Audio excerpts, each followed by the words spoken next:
Good morning সকলোকে স্বাগতম জনাইছোঁ আজিৰ নতুন এটা ভিডিঅ'লৈ। আৰু এতিয়া সময় হৈছে 10টা আৰু ৰাতিপুৱা ভাতটো খোৱাই হোৱা নাছিল। চ' এতিয়া ৰাতিপুৱা ভাতটো খাই লওঁ।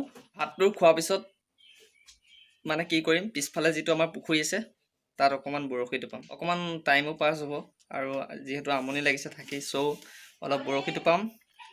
তো ভিডিঅ'টো চাই থাকক। তো আজি ভাতৰ লগত আছে আলু ভাজি আৰু আমলেট। ৰাতিপুৱা ভাতটো এনেকেই চলি যায়, ভাজি ভাত।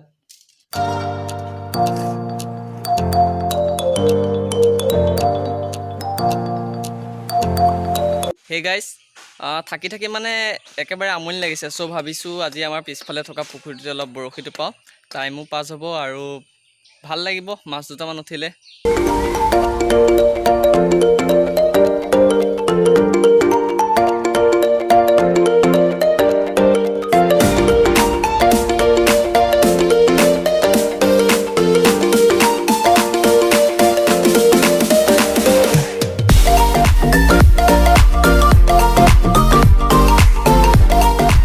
পুঠি মাছ বেছি ডাঙৰ নহয়, সৰু মাছবিলাক ডাঙৰ হোৱাই নাই, সৰু সৰু মাছ এটা উঠিলে।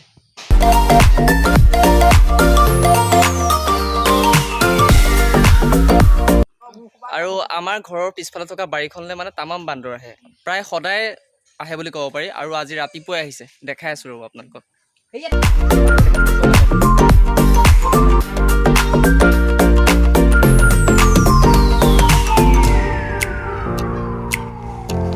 মানে এনেই পূৰা থাকে বান্দৰ। আৰু কি হয় আপোনাৰ, যেতিয়া মানুহ ওচৰলৈ আহে পলায় পূৰা। আৰু কিছুমান এনেকুৱা ডাঙৰ ডাঙৰ মানুহ খেদা মাৰি আহে।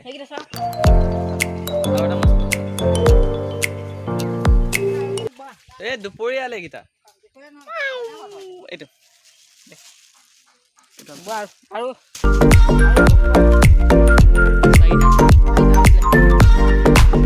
অথনি মানে বৰশী বোৱা মাছকেইটা আজি মানে সেইকেইটাই পিটিকা কৰি খাম।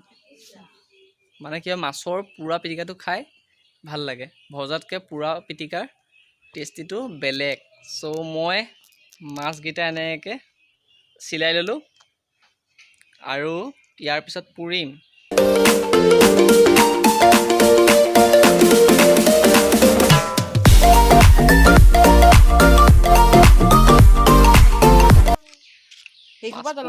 মাছ পুৰা আজি পুৰি খাম। কোনোমতে 4-5 দিনৰ মূৰত আজি অকণমান মিহি মিহিকৈ ৰ'দটো ওলাইছে। তো আজিলৈ ভিডিঅ'টো ইমানতে শেষ কৰিলোঁ।